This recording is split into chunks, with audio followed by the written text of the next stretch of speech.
Hello Arushi, Pratyush, आवाज जा रही है मेरी? Yes sir. आरुषि, अंजलि भी तुम्हारे साथ है ना? Yes sir. ओके, चलो स्टार्ट करते हैं। और प्रत्युष, माइक तुम लोग अपना ऑन ही रखो, ऑफ करने की जरूरत नहीं है, ठीक है? कंटिन्यूसली ऑन रखो। प्राइवेसी है ना, कहीं बैठ सकते ओके हो ना? सर। तो अगर प्राइवेसी है तो फिर yes mike sir. Mike off करने की जरूरत नहीं है। माइक ऑन रखो, इंटरेक्ट करने में दिक्कत होती है। Yes sir. और तुम लोगों के बीच एक नया फ्रेंड है तुम लोगों का, अभिषेक ज्वाइन कर रहा है। वेलकम करो आप लोग अभिषेक को। वेलकम अभिषेक। वेलकम अभिषेक। और कहीं बेटा एक जगह बैठ जाओ आराम से, है ना? Yes sir. और तुमको तुम्हारे दोस्त वेलकम कर रहे हैं, तुमने अभी तक थैंक्स नहीं बोला। Thank you. देखो विजिबल है। Yes sir. ओके, तो आज की हम लोगों की पहली क्लास होगी ये, है ना? हम लोग आज शुरू कर रहे हैं केमिकल रिएक्शंस एंड इक्वेशंस। ये साइंस में किस पोर्शन से ये चैप्टर है? Physics, chemistry, biology? Chemistry. Chemistry. और केमिस्ट्री का पहला चैप्टर है ना? Yes sir. अच्छा, ये बताओ आप लोग कि साइंस, अगर तुम लोगों से पूछा जाए कि साइंस किसको बोलते हैं, साइंस का क्या मतलब समझते हो, what do you mean by science, है ना? हम लोग डेली लाइफ में बहुत कुछ पढ़ते हैं, देखते हैं। तो हम लोग जो पढ़ते हैं उसका एक ब्रांच जो है ना, जो स्टडी करते हैं उसका एक ब्रांच साइंस है। तो साइंस जो है वो स्टडी के और दूसरे ब्रांचेस से किस तरह से डिफरेंट है? साइंस होता क्या है? हम लोग क्यों पढ़ते हैं साइंस? अपने लिवलीहुड के नॉलेज के लिए। किसके नॉलेज के लिए? थोड़ा सा क्लियर अपने बोलो। लिवलीहुड के नॉलेज के लिए। ओके। लिवलीहुड अपने आस पड़ोस। अच्छा, science is the systematic study of the natural world based on observation, experimentation and reasoning, है ना? साइंस क्या है? सिस्टमेटिक स्टडी है ऑफ द नेचुरल वर्ल्ड। हमारे चारों ओर जो नेचुरल वर्ल्ड है, नेचुरल वर्ल्ड से आप क्या समझते हैं? अगर हम कहें कि वर्ल्ड में दो तरह की चीजें हैं, आर्टिफिशियल और नेचुरल, तो इसको समझते हो आप लोग? Yes sir. Yes sir. Natural world मतलब क्या? प्लांट्स। प्राकृतिक। है ना? प्लांट्स, हमारे माउंटेन्स, है ना? Trees, yes. ग्रास, वाटर, जो भी हमारे तरफ चारों ओर हमारे सराउंडिंग्स में ऐसी चीज़ें हैं जो हम लोगों ने मॉडिफाई नहीं की हैं, मतलब हम लोगों ने उसको बनाया नहीं है ना? या हम लोगों ने उसको ये चेंज नहीं किया हुआ है, वो पहले से है, नेचर ने हमको दिया हुआ है ना? हमारे आसपास यस नेचर से जुड़ी हुई जितनी भी चीज़ें हैं वो नेचुरल वर्ल्ड का हिस्सा हैं। तो साइंस में हम लोग जो पढ़ते हैं वो ज़्यादातर हम लोग स्टडी करते हैं नेचुरल वर्ल्ड को, क्योंकि बाकी जो हमने बनाया है उसके तो इवॉल्वर हम लोग खुद हैं, हम लोगों ने खुद उसको बनाया है, तो उसकी तो सारी जानकारी हमारे पास जनरली होती ही है ना? तो रिसर्च की ज़रूरत कहाँ पड़ती है हम लोगों को? रिसर्च की ज़रूरत हम लोगों को वहाँ पर पड़ती है जिसे हम लोग नहीं जानते हैं, हम लोगों ने उसको बनाया नहीं है ना? और ये कहाँ पे होता है? ये नेचुरल वर्ल्ड के साथ होता है। इस तरह की सभी घटनाएं जिन पर रिसर्च करने की ज़रूरत होती है, ये कहाँ होता है? आर्टिफिशियल वर्ल्ड में या नेचुरल वर्ल्ड में? बताइए। Natural world. नेचुरल वर्ल्ड में। ओके, तो नेचुरल वर्ल्ड हम लोग समझ गए। सिस्टमैटिक स्टडी से क्या समझते हो आप लोग? सिस्टमैटिक मतलब समझते हो? किसी भी चीज को सीरियल वाइज स्टडी करना। हाँ, ऑर्डर में स्टडी करना, है ना? बाकायदा ऑर्डर में, एक रूल के तहत, है ना? ग्रेजुअल वे में, है ना? क्रमिक रूप से। ऐसा नहीं, अब जैसे हम लोग एक चैप्टर पढ़ रहे हैं तो पहला पेज अभी पढ़ लिया और पहले पेज के बाद डायरेक्ट हम लोग उसके फिफ्थ और सिक्स पेज में चले गए पढ़ने के लिए, तो ये अनसिस्टमेटिक तरीका हुआ पढ़ने का, और इससे हमें कुछ नहीं मिलेगा। तो जितने भी एक्सपेरिमेंट्स होते हैं साइंस में, जो भी स्टडीज़ होती हैं, वो सब सिस्टमेटिक होता है, ऑर्डर में होता है ना? पहले से एकदम अच्छे तरीके से प्लान्ड वे में। इसी को बोलते हैं सिस्टमेटिक स्टडी। क्लियर है सब लोगों को? Yes sir. Yes sir. Yes, sir. Okay, तो साइंस जो है बेटा वो सिस्टमेटिक स्टडी है। सिस्टमेटिक स्टडी भी हम लोगों ने समझ लिया। नेचुरल वर्ल्ड के ऊपर हम लोग सिस्टमेटिक स्टडी करते हैं, ये भी हम लोगों को अच्छे से समझ में आ रहा है। अब ये है कि हम लोग जो नेचुरल वर्ल्ड की ये जो सिस्टमेटिक स्टडी करते हैं वो किस तरह से करते हैं, उसका बेस क्या होता है ना, किन चीज़ों के आधार पे हम लोग नेचर को स्टडी करते हैं। देखो सिंपली अगर हम लोग बोले ना तो साइंस नेचर को स्टडी करना भी तुम लोग कह सकते हो कि हम लोग जो नेचर को स्टडी करते हैं, natural world simply means nature around us. Okay, तो हम लोग जो नेचर को स्टडी कर रहे हैं वो कैसे करते हैं? क्या आंखें बंद करके हम लोग बैठ जाएं अपने कमरे में, या चलो हम लोग नदी के किनारे भी चले जाते हैं और आंखें बंद करके बैठ जाते हैं, तो क्या आंखें बंद करके बैठने से वहाँ पर जो घटनाएं हो रही हैं, हालांकि that is a part of nature, है ना, you are sitting with among natural things, वहाँ पे तुम नेचर के बीच बैठे हुए हो, लेकिन तुमने आंखें बंद की हुई है और तुम सोच रहे हो, तो क्या ऐसा करने से कोई ऑब्जर्वेशन तुमको मिलेगा, कुछ सीख पाओगे तुम वहाँ पर बैठकर? नहीं सीख पाओगे। साइंस में सीखने के लिए केयरफुल ऑब्जर्वेशन बहुत जरूरी होता है। हम कह रहे हैं केयरफुल ऑब्जर्वेशन, कई बार देख कर भी तुम नहीं सीखोगे। अब ऐसे तो तुम्हारे आसपास बहुत सारी चीज़ें होती रहती हैं, इसका तुम क्लास का भी एग्जांपल ले सकते हो। तुम्हारे क्लास में ब्लैक बोर्ड पर तुम्हारे टीचर कुछ पढ़ा रहे होते हैं, तुम ऑब्जर्व भी कर रहे होते हो, लेकिन तुम देखोगे कि तुम्हारे बहुत सारे फ्रेंड्स या कभी कभी तुमको भी वो समझ में नहीं आया। क्यों नहीं समझ में आता है? Lack of concentration, that means not proper way of observation, है ना। ऑब्जर्वेशन विथ केयर यहाँ पे लगा हुआ है। ऑब्जर्वेशन का मतलब है यहाँ पर कि आप बहुत ही सतर्क होकर, है ना, केयरफुल होकर ऑब्जर्व कर रहे हैं सिस्टमेटिक वे में। अच्छा, ऑब्जर्वेशन का कोई एग्जांपल तुम लोग बता सकते हो कि ऑब्जर्वेशन से कैसे हम लोगों को कुछ पता चलता है अगर हम लोग केयरफुल होकर देखें तो?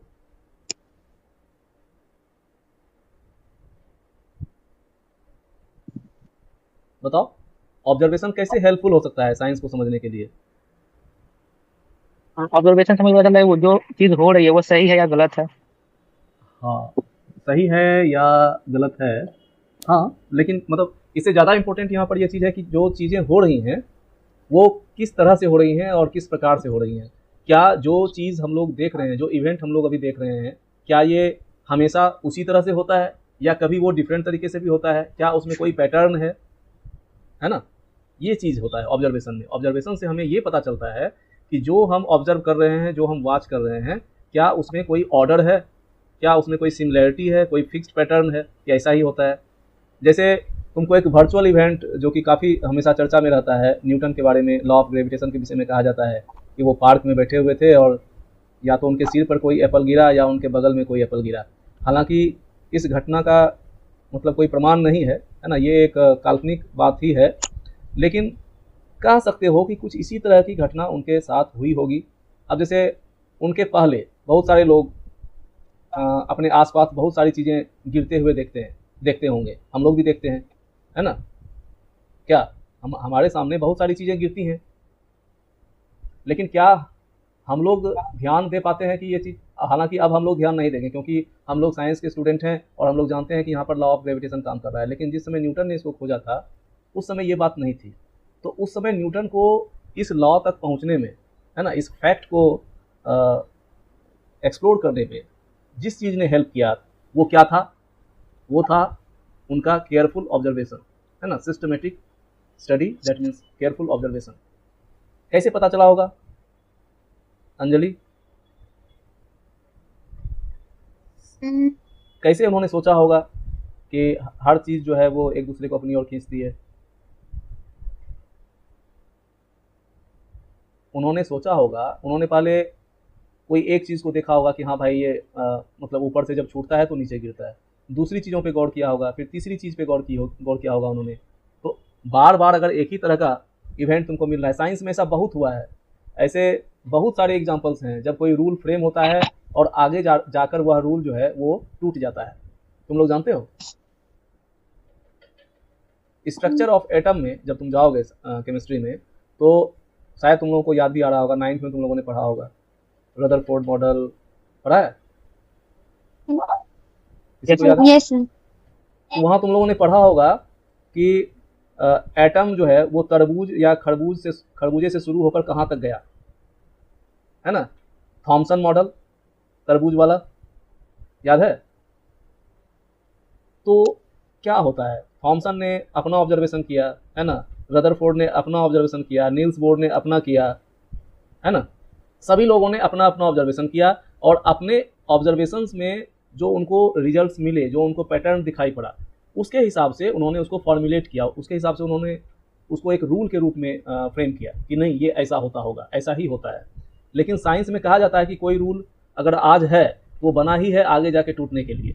तो चीज़ें हमेशा नई नई चीज़ें एक्सप्लोर होती रहती हैं और रूल्स जो हैं वो मॉडिफाई होते रहते हैं, लेकिन ये सारी चीज़ें होती हैं ऑब्जर्वेशन के द्वारा। ऑब्जर्वेशन साइंस का सबसे महत्वपूर्ण हिस्सा है। अगर कोई बच्चा, साइंस का कोई स्टूडेंट, अगर उसका ऑब्जर्वेशन अच्छा नहीं है तो वो साइंस में अच्छा नहीं हो पाएगा। ऑब्जर्वेशन जो है ना वो सबसे ज़्यादा ज़रूरी चीज़ है। समझ में आ गया? ऑब्जर्वेशन के बारे में बहुत सारा लेक्चर हो गया, अब तो हमको लगता है कि ऑब्जर्वेशन तुम लोग बहुत अच्छे से समझ रहे होगे। Is it clear? Yes, sir. Yes sir. Okay. Yes, sir. इसके बाद बात आती है एक्सपेरिमेंटेशन की। एक्सपेरिमेंटेशन कोई बच्चा एक्सप्लेन करेगा क्या होता है? अभिषेक, Yes, sir. एक्सपेरिमेंटेशन एक्सप्लेन करो बेटा। सर किसी भी नई चीज को साथ साथ एक्सपेरिमेंट। एक्सपेरिमेंटेशन है ना, प्रत्युष ट्राई करो। किसी भी चीज के साथ एक्सपेरिमेंट किया जाता है कि नई चीज क्या मिलेगी हमें उससे एक्सपेरिमेंट के बाद। उत्कर्ष,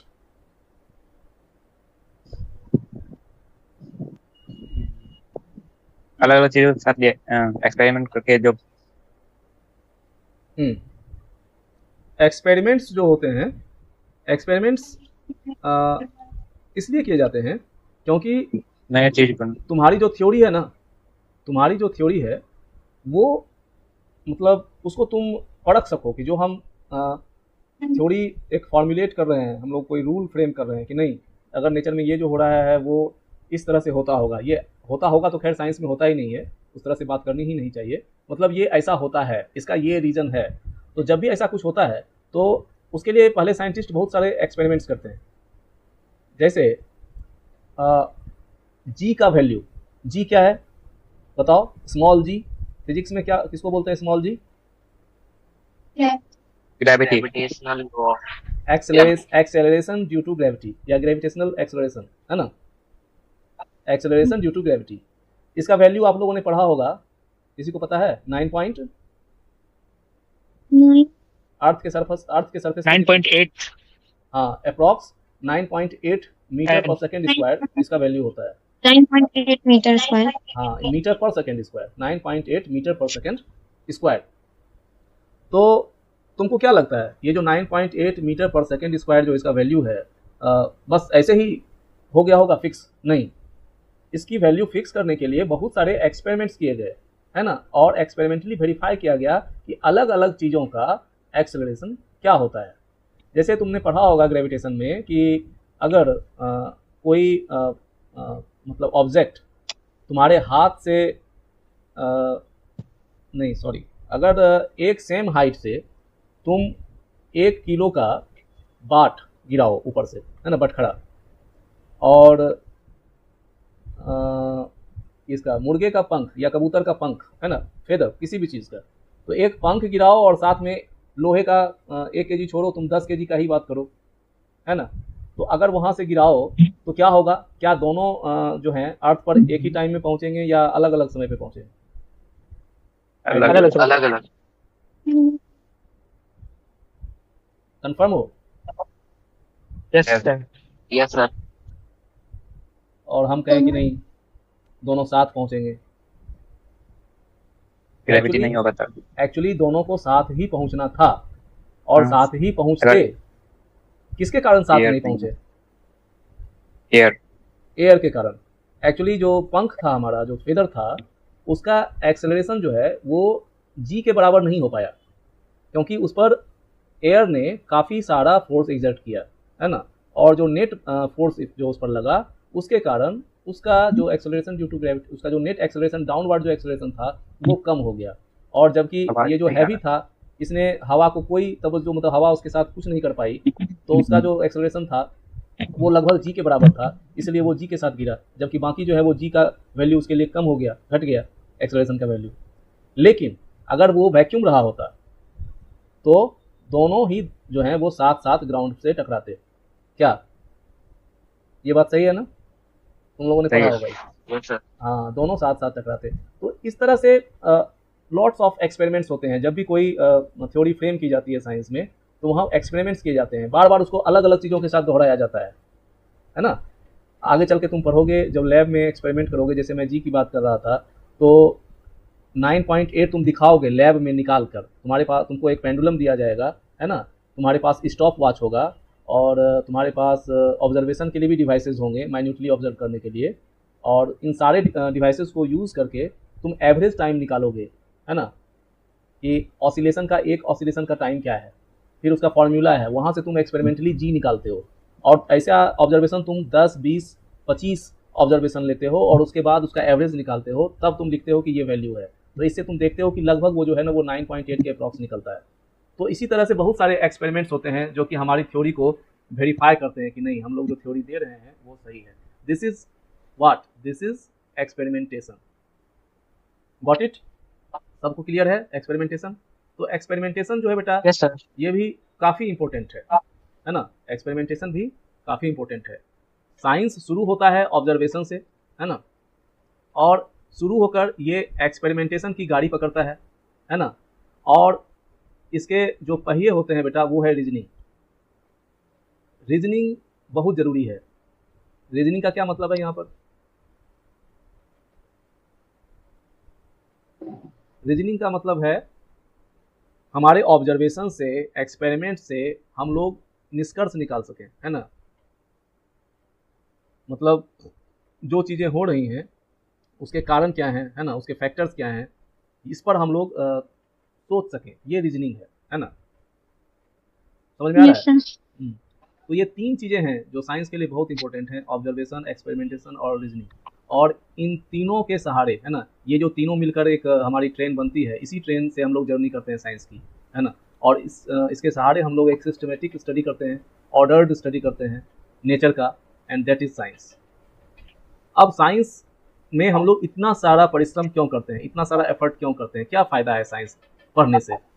it helps us understand how things work in nature. Science हमें बताता है कि हमारे नेचर में चीज़ें कैसे काम करती हैं, और जो अगर इस तरह से काम कर रही हैं तो क्यों ऐसे काम कर रही हैं, and explains the rules that govern the physical, chemical and biological world around us, है ना।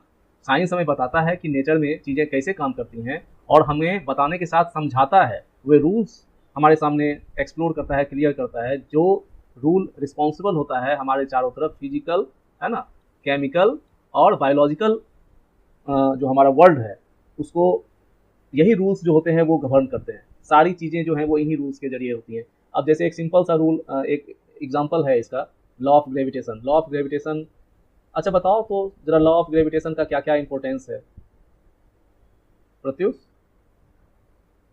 दुनिया में, यस सर। दुनिया में हर चीज़ दूसरे चीज़ को अट्रैक्ट करती है ना, सेम फोर्स के साथ। इसका क्या महत्व है? Yes sir.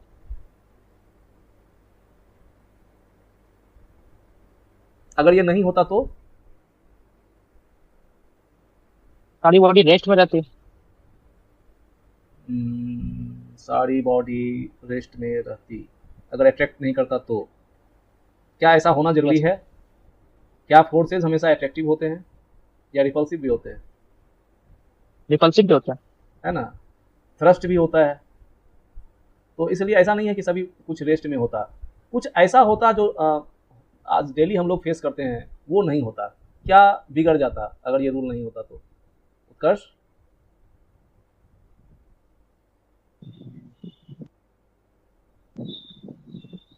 लॉ रुक जाता सर। ऑफ ग्रेविटेशन से बेटा बहुत कुछ गवर्न होता है ना। हमारा सोलर सिस्टम, हमारी धरती, है ना, रिवॉल्यूशन, और हाँ सब रुक जाता है। हम लोग अर्थ पर खड़े हैं, हम लोग स्पेस में, मतलब क्या बोलोगे, स्पेस में खो जाते हैं हम लोग अगर ऐसा नहीं होता तो। बहुत कुछ है। तो और ये कौन बताता है? ये साइंस बताता है। मैंने एक एग्जांपल दिया ताकि तुम ये समझ सको कि ये जो बोल रहा है ना, rules that govern the physical, chemical and biological world around us, है ना, तो ये गवर्न करता है, हमारी दुनिया को गवर्न करते हैं ये रूल्स। हमारा पूरा का पूरा डेली का जो जीवन है वो इस पर डिपेंड करता है। तो ये सारी चीज़ें हमें, इन सब कुछ के बारे में हमें जानने के लिए मिलता है। कैसे? साइंस के जरिए, है ना। जैसे कुछ एग्जांपल्स और देख सकते हो, studying how plants make food using sunlight, photosynthesis के बारे में, है ना। अब कैसे ऑब्जेक्ट्स नीचे गिरते हैं, जिसका मैं एग्जांपल दे रहा था ग्रेविटी का, और जो कि हम लोग इस चैप्टर में पढ़ेंगे अभी, observing how substances react in chemistry, है ना। ये भी हम लोग पढ़ेंगे, और ये भी हमको कौन बताएगा? साइंस का ही एक ब्रांच बताएगा, जिसको हम लोग केमिस्ट्री बोलते हैं, कि कैसे सब्सटेंस जो होते हैं वो रिएक्ट करते हैं। जैसे इसका एक example burning of cooking gas, ये एक ऐसा केमिकल रिएक्शन का एग्जांपल है जो हम लोग डेली लाइफ में बहुत ही इजीली फेस करते हैं और बार बार फेस करते हैं, है ना। सभी के घरों में कुकिंग गैस तो बर्न होती ही है, क्या? खाना तो बनता ही है सुबह, दोपहर, शाम को। तो ये सबसे इजीली अवेलेबल केमिकल रिएक्शन है। When we burn liquefied petroleum gas at home for cooking, it reacts with oxygen in the air to produce carbon dioxide, water and heat. Okay, और इसका रिएक्शन है, ये शायद आप लोग नाइन्थ में नहीं होगा, आगे 10th में ही होगा आप लोगों को। हम लोग कार्बन के कंपाउंड्स के बारे में पढ़ेंगे, ऑर्गेनिक केमिस्ट्री के बारे में पढ़ेंगे, जहां आपको एल्केन सीरीज के कंपाउंड्स के विषय में बताया जाएगा। वहां हम लोग ब्यूटेन के बारे में पढ़ेंगे। तो ब्यूटेन जो है वो कुकिंग गैस का बहुत ही मेजर पार्ट है, हिस्सा है ब्यूटेन। और ब्यूटेन जो है वो ऑक्सीजन से रिएक्ट करता है। यहाँ पे जो मेन रिएक्शन है वो इन्हीं दोनों के बीच का रिएक्शन होता है, और ये रिएक्शन जो है, हम इसी रिएक्शन के कारण हम लोग खाना खा पाते हैं। ओके, समझ में आ गया?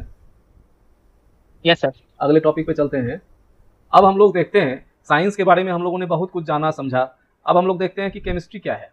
हम लोग साइंस में केमिस्ट्री को अलग से क्यों पढ़ते हैं? Chemistry is the branch of science that deals with the study of substances, their properties, how they are made and how they change when they react with other substances, है ना। अब इसको हम लोग तोड़ तोड़ के समझते हैं। सबसे पहले केमिस्ट्री है क्या? केमिस्ट्री साइंस का एक ब्रांच है, ठीक है। डील्स विद का क्या मतलब होता है? डील्स विद का मतलब हुआ जिसमें जो रिलेट करता है, मतलब जो इस चीज के बारे में है ना, जिसमें हम लोग पढ़ते हैं। किस चीज के बारे में? द स्टडी ऑफ सब्सटेंसेस, इसमें हम लोग सब्सटेंसेस को स्टडी करते हैं। सब्सटेंस दैट मीन्स एनीथिंग, है ना। सब्सटेंस लिविंग भी हो सकते हैं, नॉन लिविंग भी हो सकते हैं, है ना। तो जो भी कुछ है हमारे चारों तरफ, उसको हम लोग स्टडी करते हैं। हालांकि स्टडी इस तरह से तो बोलोगे तो लिविंग थिंग्स की स्टडी हम लोग बायोलॉजी में भी करते हैं।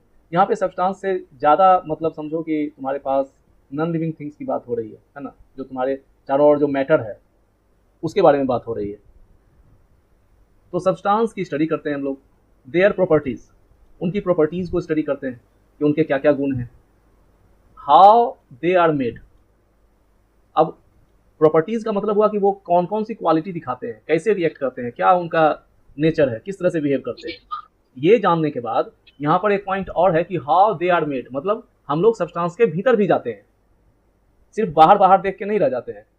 जैसे फिजिक्स में क्या हमें सब्सटेंस के भीतर जाने की जरूरत होती है? जनरली स्ट्रक्चर के ऊपर जाते हैं हम लोग, हाँ जाते हैं? Yes, sir. क्लियरली बताओ, जाते हैं फिजिक्स में या नहीं जाते हैं? नहीं जाते सर। हाँ, लेकिन सिर्फ लोअर स्टैंडर्ड तक। जैसे ही तुम 11th-12th में पहुंचोगे तो वहाँ पर न्यूक्लियर फिजिक्स आ जाएगा, मतलब ग्रेजुएशन से तो खैर पूरा आ जाएगा। फिजिक्स का एक ब्रांच है न्यूक्लियर फिजिक्स, वहाँ पे हम लोग मैटर के भीतर भी जाते हैं, और वहाँ पे केमिस्ट्री और फिजिक्स का फर्क खत्म हो जाता है। लेकिन 10th के लेवल पर हम लोग जनरली फिजिक्स में जब तक रहते हैं तब तक हम लोग मैटर को इंटर नहीं करते हैं, मैटर के भीतर हम लोग को जाने की जरूरत नहीं होती है। लेकिन जब हम लोग केमिस्ट्री पढ़ रहे होते हैं तो केमिस्ट्री को मतलब है कि वो मैटर बना कैसे है, जिसको हम लोग अपनी आंखों से देख पा रहे हैं। एवरीथिंग जो हम लोग देख पा रहे हैं, आखिर वो बना कैसे है और वो कैसे बिहेव करता है, क्या उसका नेचर है, कैसे वो दूसरे सब्सटेंस के साथ रहता है, उसके साथ कैसे रिएक्ट करता है, कैसे इंटरेक्ट करता है। And how they change when they react with other substances, यही बात मैं अभी बोल रहा था कि वो दूसरे सब्सटेंस के साथ किस तरह से बिहेव करता है। जब उसको दूसरे सब्सटेंस के साथ लाया जाता है, उसके साथ हीट किया जाता है या उसके कांटेक्ट में रखा जाता है, तो क्या होता है। This is chemistry. तो केमिस्ट्री में हम लोग क्या क्या पढ़ते हैं? Reaction of substance, properties substances का, है ना। सब्सटेंसेस की प्रॉपर्टी पढ़ते हैं, उनका स्ट्रक्चर भी पढ़ते हैं हम लोग, और वे यस सर। दूसरे सब्सटेंसेस के साथ कैसे रिएक्ट करते हैं वो भी पढ़ते हैं। अब जैसे आदमी आदमी के साथ अगर दो लोग एक जगह खड़े हों तो या तो वो ज़्यादातर केसेस में बात करना शुरू कर देंगे, है ना। एक इंसान दूसरे इंसान के साथ या तो अच्छे से बात करेगा या झगड़ा करेगा या न्यूट्रल रहेगा। तो ये चीज़ें सब्सटेंसेस के साथ भी इसी तरह की चीज़ें होती हैं। मतलब कुछ सब्सटेंस दूसरे सब्सटेंस के प्रति बिल्कुल न्यूट्रल होते हैं, उन लोगों के बीच कोई रिएक्शन नहीं होता है ना। जैसे गोल्ड को ऑर्नामेंट्स के रूप में यूज़ करने का एक बहुत बड़ा रीज़न है बच्चों। देखो, सोना सुंदर तो होता ही है, लेकिन सिर्फ सुंदर होना ही सारी चीज़ नहीं है। सोने का एक बहुत बड़ी क्वालिटी है सोने की कि वो बहुत ही मतलब लगभग ना के बराबर वो रिएक्ट करता है। अगर वो रिएक्ट करता तो क्या हम लोग उसको ऑर्नामेंट्स के रूप में यूज़ कर पाते? No sir. सोना जल्दी रिएक्ट नहीं करता है। सोने में काफ़ी स्टेबिलिटी है गोल्ड में। तो अभी हम कहाँ से आए सोने पर? हम बता रहे थे कि कुछ सब्सटेंसेस दूसरे सब्सटेंसेस के प्रति बिल्कुल न्यूट्रल होते हैं। अब सोने को एयर से कोई लेना देना नहीं है। एयर में जो गैसेज हैं, जो मिक्सचर है ना, हमको तो पता है एयर बहुत सारे गैसेज का मिक्सचर है। कुछ सब्सटेंसेस होते हैं जो कि बहुत ही वायलेंटली रिएक्ट करते हैं। कोई एक ऐसा एग्जांपल दे सकते हो कि दो सब्सटेंस आया एक दूसरे के पास और ज़बरदस्त रूप से रिएक्ट किया? So sodium. हाँ, सोडियम और ऑक्सीजन। हाँ, वाइट फास्फोरस को केरोसिन ऑयल में रखा जाता है, क्योंकि अगर ऐसे रखा जाएगा तो वो आग पकड़ लेगा, है ना, क्योंकि काफ़ी रिएक्टिव होता है। तो जैसे इंसान के प्रति न्यूट्रल होता है, कुछ में वो झगड़ा हो जाता है, कुछ जो होते हैं वो फ्रेंडली होते हैं दो लोग। तो इस तरह से दो सब्सटेंसेस भी जो होते हैं वो कुछ ऐसा भी रिएक्शन होगा जिसमें कि तुमको कुछ इस तरह की चीज़ें नहीं दिखाई पड़ेंगी कि आग पकड़ ले या हीट हो जाए। मतलब सब्सटेंस के साथ कैसे रिएक्ट करता है ये भी हम लोग केमिस्ट्री में पढ़ते हैं कि एक सब्सटेंस दूसरे सब्सटेंस के प्रति अपना कैसा रवैया दिखाता है प्रैक्टिकली, है ना। हम थोड़ा सा थ्योरी से अलग हटके तुम लोगों को समझाने की कोशिश कर रहे हैं प्रैक्टिकल वे में। तो सब्सटेंस के बारे में पढ़ते हैं, प्रॉपर्टी के बारे में पढ़ते हैं, स्ट्रक्चर कैसा है उनका, और सब्सटेंस दूसरे सब्सटेंस के साथ कैसे रिएक्ट करता है ये हम पढ़ते हैं। तो केमिस्ट्री हमें हेल्प करता है कि what things are made of, जो भी चीज़ें हैं वो कैसे बनी हुई हैं। ये बताता है कि हाउ सब्सटेंस कंबाइन, सब्सटेंस कैसे एक दूसरे से जुड़ते हैं। फिर यह भी बताएगा कि कोई सब्सटेंस अगर टूटता है तो क्यों टूट जाता है। जैसे कैल्शियम कार्बोनेट हीट करने के बाद कैल्शियम ऑक्साइड और कार्बन डाइऑक्साइड में टूट जाता है, तो आखिर क्यों टूट जाता है और किस तरह से नए सब्सटेंस बनते हैं केमिकल रिएक्शन के कारण, है ना। लोहे को नमी वाले स्थान में छोड़ देने पर क्या हो जाता है? बहुत लंबे समय तक अगर छोड़ दें तो जंग लग जाएगा। क्या हो जाता है? जंग लग जाएगा सर, रस्टिंग ऑफ आयरन। हाँ, रस्टिंग ऑफ आयरन होती है। तो वहाँ पर एक नया सब्सटेंस बन जाता है, आयरन का एक ऑक्साइड बनता है। वो जंग क्या है? जो रस्ट है, आयरन का एक डिफरेंट टाइप ऑफ ऑक्साइड। और इसके बाद केमिस्ट्री हमें यह भी बताता है कि it also tells us what happens to energy during this changes, और इस तरह के चेंजेस में एनर्जी के साथ क्या होता है ये हम लोग अभी आगे चल के पढ़ेंगे केमिस्ट्री में कि रिएक्शंस जो होते हैं इसका मेजर फैक्टर जो है वो एनर्जी के साथ जुड़ा हुआ है। हम लोग अपने ट्रायल क्लास में इसको थोड़ा डिस्कस किए भी थे। कुछ याद है हम लोग क्या बोले थे एनर्जी के बारे में? हम लोगों ने स्टडी किया था कि जो कोई भी सिस्टम है ना वो अपनी एनर्जी को कम करना चाहता है ताकि वो स्टेबल हो सके, है ना। अब हम लोग पढ़ेंगे कि केमिस्ट्री को हमें अलग से क्यों पढ़ना पड़ता है, फिजिक्स से केमिस्ट्री किन मामलों में डिफरेंट है। देखो, अभी काफ़ी बात हुई, मैंने कहा कि हम लोग फिजिक्स में भी सब्सटेंस के बारे में पढ़ते हैं और केमिस्ट्री में भी पढ़ते हैं, तो हम लोग दोनों में ही सब्सटेंस के बारे में पढ़ते हैं। तो सिर्फ फिजिक्स से या सिर्फ केमिस्ट्री से काम क्यों नहीं चल जाता है? तो इसको थोड़ा आइए अच्छे से देखते हैं हम लोग। देखिए, पॉइंट है, ये केमिस्ट्री और ये फिजिक्स दोनों का कॉलम है। किसी भी पॉइंट को हम लोग दोनों में देखेंगे कि इस पॉइंट पर केमिस्ट्री क्या करता है और फिजिक्स क्या करता है हम लोग का। पहला पॉइंट है what it studies about a substance. Chemistry किसी सब्सटेंस के बारे में, अगर हम केमिस्ट्री पढ़ रहे होते हैं तो केमिस्ट्री क्या बताता है? केमिस्ट्री बताता है कि what the substance is made of, how its molecules and atoms are arranged and how it reacts to form new substances. Chemistry में बताता है कि सब्सटेंस कैसे बना और इसके भीतर मॉलिक्यूल्स और एटम्स कैसे अरेंज हैं और ये दूसरे सब्सटेंस से कैसे रिएक्ट करेगा। जबकि फिजिक्स क्या बताता है? The general physical properties of substance, जैसे कि उसका मास क्या है, वेट क्या है, उस पर कौन से फोर्स लग रहे हैं, है ना, वो मोशन में है कि नहीं, स्पीड कितनी है उसकी, एनर्जी क्या है, काइनेटिक एनर्जी, है ना, पोटेंशियल एनर्जी, हीट का मेजरमेंट, इलेक्ट्रिसिटी, मैग्नेटिज्म, ये सब हम लोग पढ़ते हैं फिजिक्स में। तो ये भी सब्सटेंस के साथ जुड़ा हुआ है, ये भी सब्सटेंस के साथ जुड़ा हुआ है, लेकिन सब्सटेंस में यहाँ हम केमिस्ट्री में उसके भीतर जाते हैं, है ना, कि वो कैसे बना है और दूसरे सब्सटेंस से कैसे रिएक्ट करता है, जबकि फिजिक्स में हम लोग उसकी बाहरी चीज़ों के बारे में स्टडी करते हैं, है ना, जो हमें खुली आंखों से, मतलब हम लोग बेयर आइज से जिसको हम लोग देख सकते हैं, मास को हम लोग देख सकते हैं, मतलब फील कर सकते हैं, वेट को फील कर सकते हैं, फोर्स को फील कर सकते हैं, लेकिन क्या हम लोग किसी सब्सटेंस के स्ट्रक्चर को अपनी खुली आंखों से महसूस कर सकते हैं? बताइए। नहीं। है ना, तो फिजिक्स जो होता है बेटा ऐसे भी का मतलब होता है कि फिजिकल मतलब जो भौतिक रूप से जुड़ा हुआ है, भौतिक मतलब वह चीज़ें जो हम देख पाते हैं, है ना, जो जिसको हम महसूस कर पाते हैं, और केमिस्ट्री में हमें सब्सटेंस के भीतर जाना रहता है। तो ये पहला पॉइंट था। दूसरी बात है फोकस। केमिस्ट्री का फोकस किस बात पे होता है? Chemistry focuses on chemical composition, structure, bonding and reaction.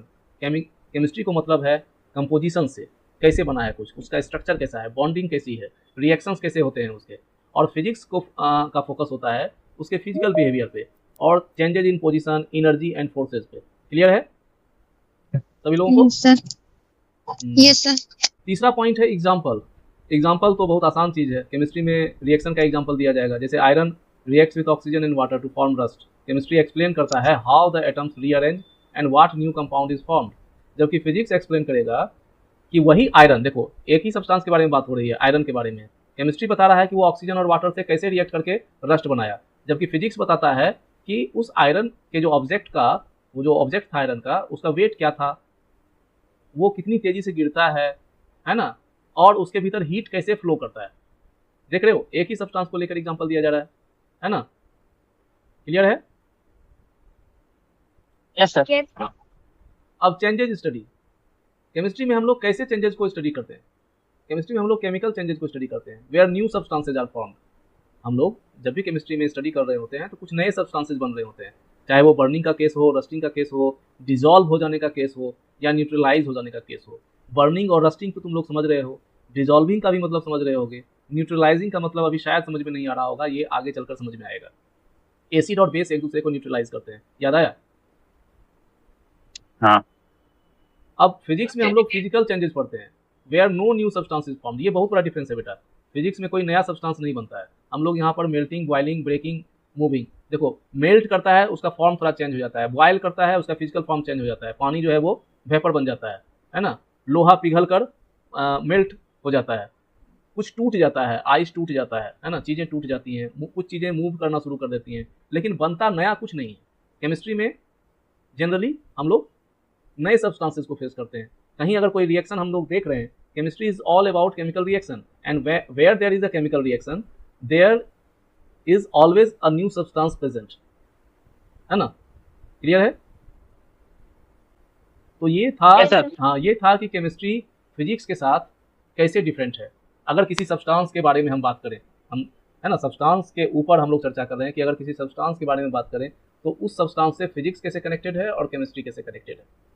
तो ये हुआ, अभी तक हम लोगों ने पढ़ा कि साइंस क्या है, साइंस हमें क्या बताता है, फिर हम लोग केमिस्ट्री क्यों पढ़ते हैं, केमिस्ट्री के बारे में हम लोगों ने जाना कि केमिस्ट्री में हम लोग क्या क्या पढ़ते हैं, फिर हम लोगों ने ये जाना कि सब्सटेंस, जब दोनों ही ब्रांचेज में हम लोग सब्सटेंस को स्टडी करते हैं तो केमिस्ट्री जो है वो फिजिक्स से किस तरह से डिफरेंट है।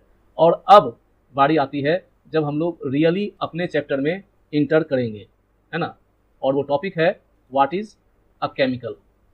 केमिकल क्या है? अब ये जो चीज़ है बेटा, जनरली तुमको कोई बुक या कोई टीचर इस तरह से एक्सप्लेन नहीं करेगा कि केमिकल क्या है, क्योंकि ये चैप्टर डायरेक्ट शुरू होता है वो केमिकल रिएक्शंस के साथ। लेकिन हम लोग जब केमिकल रिएक्शन को पढ़ेंगे तो उसमें ये जानना बहुत ज़रूरी है कि केमिकल क्या है और रिएक्शन क्या है। ओके, तो कोई रीडिंग दो एक बच्चा, a chemical is a pure substance, क्या लिखा हुआ है, पढ़ो Anjali. A chemical is a pure substance made up of one or more type of atoms or molecules. Yes, it has specific composition and distinct properties. यहाँ हर एक word का काफ़ी मतलब है ना। सिंगल वर्ड्स जो होते हैं यहाँ पर ये बहुत इंपॉर्टेंट है। केमिकल जो है यहाँ पे देख रहे हो प्योर सब्सटेंस मैंने लिखा है। केमिकल क्या है? एक प्योर सब्सटेंस है। ये मैं आगे बताऊंगा कि मैं इसे प्योर क्यों बोल रहा हूँ। मेड अप, बना हुआ, ऑफ वन और मोर टाइप ऑफ एटम्स और मॉलिक्यूल्स। यहाँ मैंने दोनों चीज़ें लिखी हैं, made up of one type भी और मोर टाइप भी। तो वन टाइप भी हो सकते हैं और एक से ज़्यादा तरह के भी एटम्स और मॉलिक्यूल्स हो सकते हैं। समझ रहे हो? अच्छे से समझना, दिक्कत होगी पूछना, है ना। जितना क्वेरी करोगे मुझे उतनी खुशी होगी, पूछने में हिचकिचाना नहीं है। उसके बाद देखो, it has a specific composition. जितने भी केमिकल्स हैं, स्पेसिफिक का मतलब बताओ। अलग अलग सबका कंपोजिशन है। हाँ, खास, है ना, मतलब इंडिविजुअल, डिफरेंट। तो एक स्पेसिफिक कंपोजिशन होता है जितने भी केमिकल्स होते हैं। एंड डिस्टिंक्ट प्रॉपर्टीज, और सारे केमिकल्स के प्रॉपर्टीज भी डिस्टिंक्ट होते हैं। सिमिलर अलग हो अलग। सकते हैं लेकिन बिल्कुल सेम नहीं हो सकते हैं। डिस्टिंक्ट प्रॉपर्टीज होती है इनकी। इवन कि एक क्लास का केमिकल भी होता है तो प्रॉपर्टी जो है वो डिफर कर जाती है। ओके, प्योर होने के लिए ये बहुत ज़रूरी है, प्योर सब्सटेंस होने के लिए, कि स्पेसिफिक कंपोजिशन हो और डिस्टिंक्ट प्रॉपर्टीज हो। अब देखो, अब यहाँ इस डिफिनीशन में हम लोगों ने जो जो कहा उसको हम लोग डिटेल में समझेंगे। प्योर सब्सटेंस को मैं अभी एक्सप्लेन नहीं कर रहा हूँ, मैं अभी सबसे पहले तुम लोगों को बता रहा हूँ कि यहाँ पर जो मैंने कहा मेड अप ऑफ वन और मोर टाइप ऑफ एटम्स और मॉलिक्यूल्स, एक या एक से ज़्यादा टाइप भी, और उस टाइप में एटम का भी टाइप और मॉलिक्यूल का भी टाइप, है ना। तो सबसे पहले हम एटम्स को लेकर देखते हैं। तो made up of one type of atoms. अब बताओ ऐसा सब्सटेंस जो सिर्फ एक तरह के एटम से, सबसे पहले तो ये बताओ एटम्स क्या होते हैं आरुषि? एटम्स क्या होते हैं बेटा? smallest material, क्या? smallest material, अच्छा, chemical हाँ property. ठीक है, केमिकल का स्मॉलेस्ट मटेरियल, ठीक है, तुम समझ रही हो। ये बताएगा, कौन बताएगा? ये बताओ, अभिषेक तुम बताओ एटम के बारे में।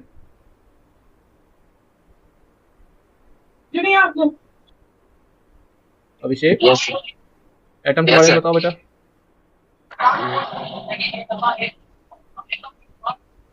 Atom is the simplest form of, सबसे सिंपल फॉर्म होता है किसी भी पार्टिकल से या ऐसे का। अच्छा, एटम जो होता है ना, प्रैक्टिकली अभी हम बात करेंगे, स्ट्रक्चर पे जा नहीं रहे हैं। एटम जो है वो, अब देखो सब्सटेंसेस जो होते हैं वो दो तरह के होते हैं, एलिमेंट्स और कंपाउंड। एलिमेंट जो है वो सिंगल टाइप ऑफ सब्सटेंस है, मतलब उसमें एक ही तरह का सब्सटेंस है। अगर तुम उसको कितना भी तोड़ते चले जाओगे, तोड़ते जाओगे, अब आयरन को तुम कितना भी ब्रेक करो, तुमको क्या मिलेगा? आयरन ही मिलेगा ना। आयरन ही मिलेगा। हाँ। Yes, sir. लेकिन नमक से हम सोडियम और क्लोरीन को अलग कर सकते हैं, तो वो एक कंपाउंड है, आयरन जो है वो एक एलिमेंट है। तो एटम्स जो हैं वो एलिमेंट्स के स्मॉलेस्ट पार्ट होते हैं, जहाँ तक उनमें एलिमेंट्स की प्रॉपर्टी मिलती रहे। मतलब एटम से नीचे जब तुम चले जाओगे ना, तो फिर वह एलिमेंट नहीं रहेगा। बात समझ रहे हो? अगर एटम को भी तुमने ब्रेक कर दिया तो तुमको क्या क्या मिलेगा? कौन बताएगा? उत्कर्ष, हम लोग एटम को ब्रेक प्रोटॉन कर देते हैं, न्यूट्रॉन, इलेक्ट्रॉन प्रोटॉन और इलेक्ट्रॉन न्यूट्रॉन प्रोटॉन मिलेंगे। न्यूट्रॉन। अब ये इलेक्ट्रॉन प्रोटॉन और न्यूट्रॉन जो है वो बिल्डिंग ब्लॉक्स हैं सारे सब्सटेंसेस के। हर केमिकल में इलेक्ट्रॉन प्रोटॉन न्यूट्रॉन जो है वो मौजूद है। तो फिर वो एलिमेंट वह एलिमेंट नहीं रहेगा। तो जब तक वो एलिमेंट वही एलिमेंट है ना, तब तक वो हिस्सा जो है, सबसे स्मॉलेस्ट हिस्सा जो है वो एटम है। एटम जो है वो एलिमेंट का बिल्डिंग ब्लॉक है, मतलब एटम एटम एटम एटम मिलकर जो है वो एलिमेंट्स बनते हैं। और मॉलिक्यूल मॉलिक्यूल मॉलिक्यूल मिलकर जो है क्या बनता है? बताओ। एटम्स मिलकर एलिमेंट्स बनते हैं और मॉलिक्यूल्स मिलकर कंपाउंड्स बनते हैं। सब्सटेंस। कंपाउंड, सब्सटेंस तो बेटा एलिमेंट भी है। मैंने कहा सब्सटेंस दो तरह के, एक एलिमेंट दूसरा कंपाउंड। और अगर एलिमेंट है तो वो एटम से बना है, और अगर वो कंपाउंड है तो वो मॉलिक्यूल से बना है। और ये बात अलग है कि मॉलिक्यूल्स जो हैं वो भी दो या दो से ज़्यादा तरह के एटम से मिलकर बने हुए हैं। और कभी कभी एक तरह के एटम्स से भी मॉलिक्यूल्स बनते हैं। जैसे ऑक्सीजन का मॉलिक्यूल, उसमें ऑक्सीजन के दो एटम होते हैं, है ना। क्लियर है? तो यहाँ बात हो रही है कि केमिकल जो है कब एक ही तरह के एटम से मिलकर बना होता है। जब एक ही तरह के एटम से मिलकर बना होता है तो उसको हम कहते हैं एलिमेंट्स। और जैसे simple substances like oxygen, gold, ये सब क्या है, made up only one type of atom. तो यहाँ पर ये एग्जांपल हुआ जबकि केमिकल सिर्फ एक टाइप ऑफ एटम से मिलकर बना था। अब हम लोग देखेंगे ऐसा केस जब chemical more than one type of atoms, more than one type of atom, और इसको या तो बोलो मोर than one type of atom या बोलो made up of one type of molecule. ये समझ में आ रहा है? हम कह रहे हैं more than one type of atom या made up of one type of molecule. Clear है सबको ये चीज? Yes sir. Yes sir. Atom जब एक टाइप से बढ़ गया तो वो क्या बन गया, मॉलिक्यूल। तो लेकिन मॉलिक्यूल तो अपने आप में एक ही टाइप है ना। तो इसलिए हम कह रहे हैं कि या तो वन टाइप ऑफ मॉलिक्यूल या मोर than one type of atom. इसका एग्जांपल है बेटा कंपाउंड। कंपाउंड में क्या होता है, मोर than one type of atom है। देखो जैसे वाटर की बात करें तो वाटर में मोर than one type of atom है, हाइड्रोजन और ऑक्सीजन, और एक ही टाइप का मॉलिक्यूल है। जब मॉलिक्यूल बोलेंगे तो एक टाइप का है, और एटम जब बोलेंगे तो दो टाइप का है। क्लियर है? कार्बन डाइऑक्साइड के साथ भी वही बात है, मॉलिक्यूल एक तरह का है और एटम्स जो हैं वो कितने तरह के हैं कार्बन डाइऑक्साइड में? दो तरह। दो तरह के। तो यहाँ पर दो या दो से ज़्यादा डिफरेंट एलिमेंट्स जो हैं वो केमिकली एक दूसरे के साथ बॉन्ड बनाते हैं। दो या दो से ज़्यादा। कंपाउंड में हमेशा दो ही नहीं होते हैं। जैसे कैल्शियम कार्बोनेट, उसमें कैल्शियम भी है, कार्बन भी है और ऑक्सीजन भी है, CaCO3। इसलिए कंपाउंड्स में दो या दो से अधिक जो है वो एटम्स हो सकते हैं डिफरेंट एलिमेंट्स के। अब यहाँ पर बात आती है कि कंपाउंड्स में दो या दो से ज़्यादा तरह के एलिमेंट्स हैं। मिक्सचर में भी दो या दो से ज़्यादा तरह के एलिमेंट्स हो सकते हैं या नहीं हो सकते हैं? हो सकते हैं ना? Yes sir. मिक्सचर का कोई एग्जांपल बताओ तो आरुषि।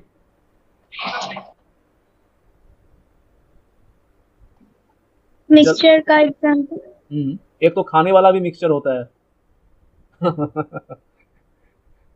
वो भी अगर ज़्यादा डीप में जाओगी तो वो भी केमिकल ही है, लेकिन फिलहाल खाने वाले मिक्सचर के अलावा कोई दूसरा मिक्सचर बताओ।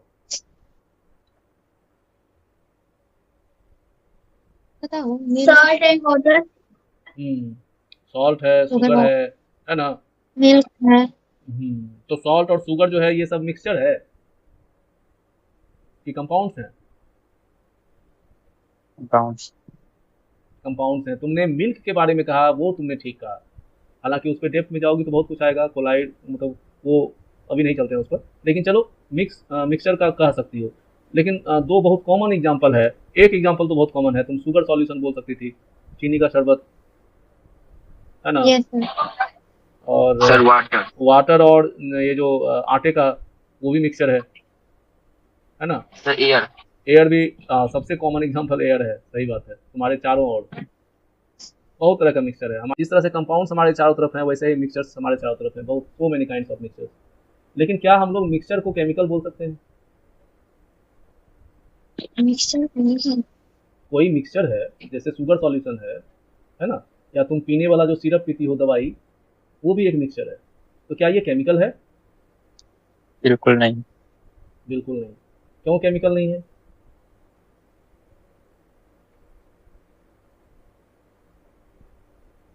क्योंकि वो केमिकली बॉन्ड नहीं है। क्योंकि वो प्योर नहीं है ना। केमिकल की बात जब हम लोग करते हैं ना, तो यहाँ पर देखो, जहाँ मेरा कर्सर है उसको देखना। स्पेसिफिक कंपोजिशन की बात मैंने की थी और डिस्टिंक्ट प्रॉपर्टीज की बात की थी ना। क्या ऐसा होता है कि तुम्हारे घर में अभी देखो गर्मी का दिन है, खूब बनेगा चीनी, नींबू और पानी का शरबत। तो क्या जब भी शरबत बनेगा उसकी मिठास एक जैसी ही होगी? मम्मी के हाथों में कोई इस तरह का फॉर्मूला है कि वो हमेशा उतनी ही चीनी और उतना ही पानी डाले, एकदम एक जैसा शरबत बने? नो डिफरेंट हो जाता है ना। एक तरह के फीचर्स नहीं होते हैं हमेशा। तो और केमिकल होने के लिए बहुत ज़रूरी है कि कंपोजिशन हमेशा सेम हो, एकदम सेम, चाहे कुछ हो जाए, है ना, वो बदलेगा नहीं। जब तक वो केमिकल तुम्हारे आँखों से ओझल नहीं हो जाता और तुम्हारे पास अगर वो केमिकल है तो वो वही रहेगा। जैसे मुर्गा कभी बिल्ली नहीं बन सकता है और बिल्ली कभी मुर्गी नहीं बन सकती है, उसी तरीके से एक केमिकल दूसरा केमिकल नहीं बन सकता है। वो हमेशा जो उसका नेचर है वो वही रहेगा, वो केमिकल वही रहेगा। लेकिन मिक्सचर के साथ ऐसा नहीं होता है। मिक्सचर को तुम so many types of processes हैं, तुमने शायद 8 में पढ़ा हो या पहले कभी पढ़ा हो, या हो सकता है आगे हम लोगों के सिलेबस में आ गया है। आवाज नहीं आ रहा है। हेलो, अभी जा रही है आवाज़? हाँ। Yes sir. मेरा म्यूट कैसे हो गया था, ध्यान रख। मैं कह रहा था कि केमिकल्स को हम लोग कभी चेंज नहीं कर सकते हैं। उसकी जो प्रॉपर्टी होती है ना बेटा, जो कंपोजिशन होता है, वो हमेशा वैसा का वैसा ही रहेगा, है ना। मैं अभी इसी क्रम में बोल रहा था कि जैसे बिल्ली कभी मुर्गी नहीं बन सकती और मुर्गी बिल्ली नहीं बन सकती है, तो केमिकल कहीं भी किसी भी जगह पे जाओ, अगर वो वही केमिकल है, जैसे पानी, अगर वो प्योर वाटर है, जैसे पानी भी मिक्सचर हो सकता है कि नहीं? पानी मिक्सचर होता है? हेलो। No sir. लेकिन हम मतलब मैं कहूँ कि पानी मिक्सचर हो सकता है। एक्चुअली हम लोग जो पानी पीते हैं, ड्रिंकिंग वाटर जनरली जो हम लोग पीते हैं, that is almost in all cases that is a mixture. समझ रहे हो? हो सकता है ये? एग्री करते हो तुम लोग कि हम लोग जो पानी पीते हैं ड्रिंकिंग वाटर, वो मिक्सचर हो सकता है? हाँ। Sir yes sir. कैसे?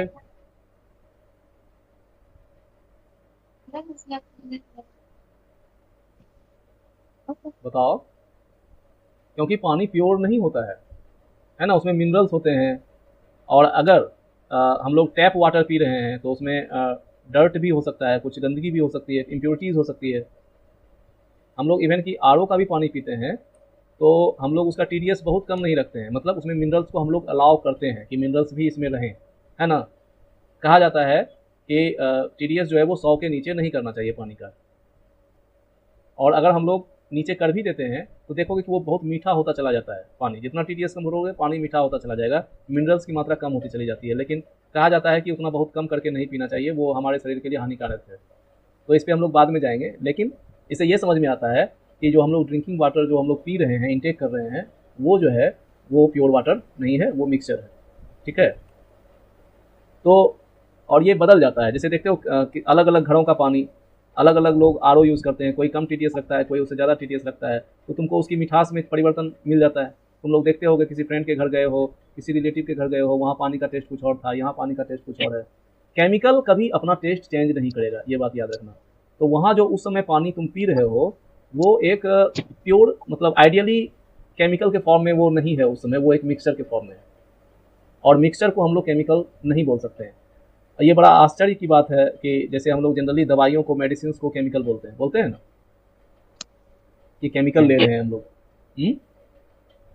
हाँ। लेकिन ये फैक्ट है, सुनने में अजीब साउंड करता है, और साउंड करता है, लेकिन जो मेडिसिन हम लोग ले रहे होते हैं वो केमिकल्स नहीं है, क्योंकि वो प्योर नहीं है, वो मिक्सचर्स हैं, कंपाउंड्स के या एलिमेंट्स के। ठीक है। कंपाउंड एक केमिकल है, एलिमेंट एक केमिकल है, लेकिन दोनों का मिक्सचर एक केमिकल नहीं है। इस एक्चुअली मिक्सचर जो होता है ना, वो कॉम्बिनेशन ऑफ मल्टीपल केमिकल्स हो सकता है। समझ में आ गया? आगे बढ़े? Yes sir. तो हम लोगों ने अभी पढ़ा एक से ज़्यादा तरह के एटम्स, है ना, एक तरह का एटम।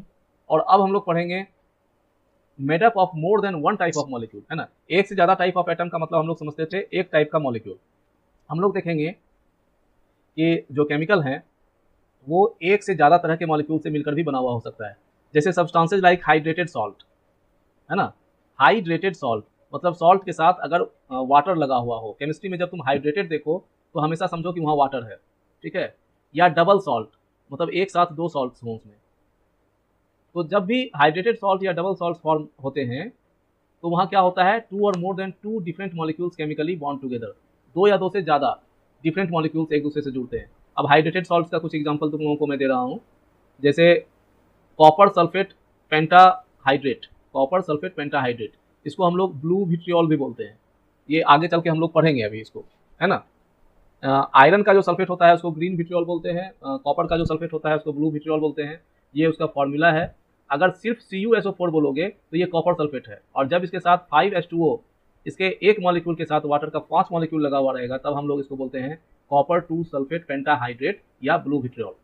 तो ये हाइड्रेटेड सॉल्ट है बेटा, और इसमें तुम लोग देख पा रहे हो कि एक से ज्यादा टाइप का मॉलिक्यूल का एक से ज्यादा टाइप है कि नहीं? Yes, sir. तो केमिकल्स एक से ज्यादा टाइप के मॉलिक्यूल से भी मिलकर बना हुआ हो सकता है। तो ये हाइड्रेटेड सॉल्ट था। डबल सॉल्ट का सबसे अच्छा एग्जांपल जो है, सबसे कॉमन एग्जांपल है पोटास एलम, जिसको हम लोग फिटकरी बोलते हैं, जो घर में तुम्हारे पापा लोग हो सकता है यूज़ करते हो शेविंग करने के लिए, या पानी को प्योर करने के लिए भी फिटकरी यूज़ की जाती है। कभी तुम लोगों ने देखा है फिटकरी? Yes, sir. Yes sir. वो होता है इसके तरह, देखने में तुमको लगेगा मिश्री की तरह, जैसे मिश्री जैसी होती है वैसा ही वो भी, उसका भी ढेला वैसा ही होता है ना? तो Yes, sir. ये क्या है? Double salt.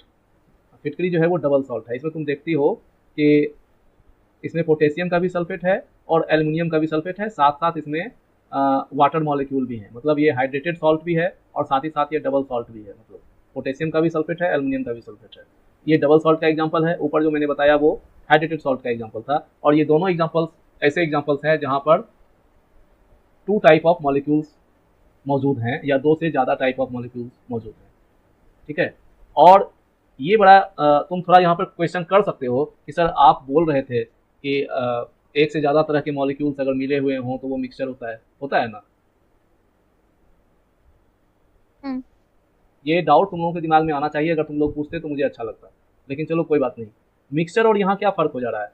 जबकि यहाँ भी 2 मॉलिक्यूल हैं, 2 कंपाउंड्स हैं, पोटेशियम का सल्फेट है, एल्युमिनियम का सल्फेट है, और साथ साथ एक तीसरा कंपाउंड भी है, वाटर भी है। तो ये बेटा अभी भी केमिकल है, इसलिए क्योंकि ये एक सिंगल एंटिटी की तरह बिहेव करता है। फिटकरी तुम्हारे हाथ में तुम रखते हो तो क्या वो ऐसा लगता है कि 3 अलग अलग चीज़ें रखी गई हैं तुम्हारे हाथ पे?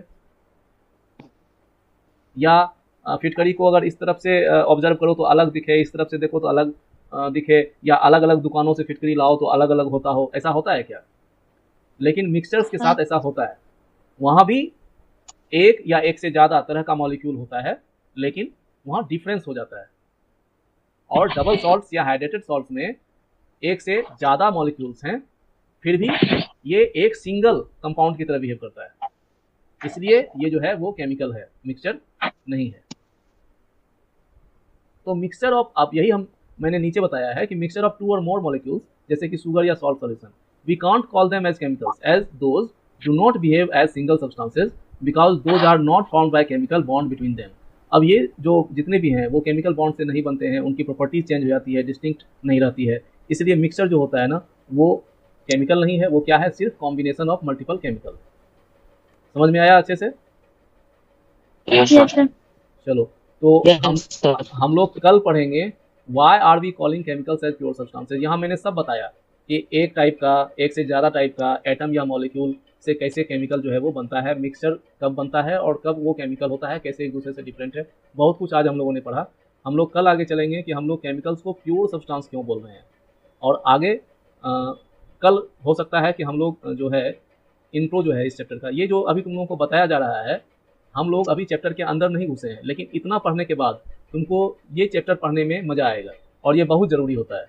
किसी चीज़ को यह मान के पढ़ना ये मेरा कोर्स बुक है, इसको याद करेंगे तो हमको एग्ज़ाम में अच्छा नंबर आ जाएगा, अगर इस तरह से सोच के पढ़ोगे तो तुम उस सब्जेक्ट में अच्छे नहीं हो पाओगे, तुमको उसमें मज़ा आना चाहिए। चलो, आज की क्लास इसी पॉजिटिव नोट पे हम लोग ख़त्म करते हैं। और मैंने मैथ का कुछ वर्क दिया था, प्रत्युष ने सॉल्व किया है, आगे भी मैं कुछ कुछ देता रहूँगा, ठीक है? तुम लोग जब तक मैं केमिस्ट्री पे हूँ तब तक तुम लोग थोड़ा अलजेब्रा जो है, मैंने पहले भी कहा था, क्लास 6 से 10 तक 6 से 9 तक का अलजेब्रा थोड़ा समय निकाल के अगर टाइम मिलता है, जनरली वीकेंड पे तुमको ज़्यादा समय मिलेगा, डेली तो रोज़ का रूटीन तुम लोगों का बिजी ही रहता है, फिर भी 1 घंटे कोशिश करो, अगर टाइम मिलता है तो थोड़ा देने की कोशिश करो, ठीक है? तो आज के लिए समाप्त किया जाए, ओके? Yes, sir. चलो, okay, bye, good night all. Good night, sir.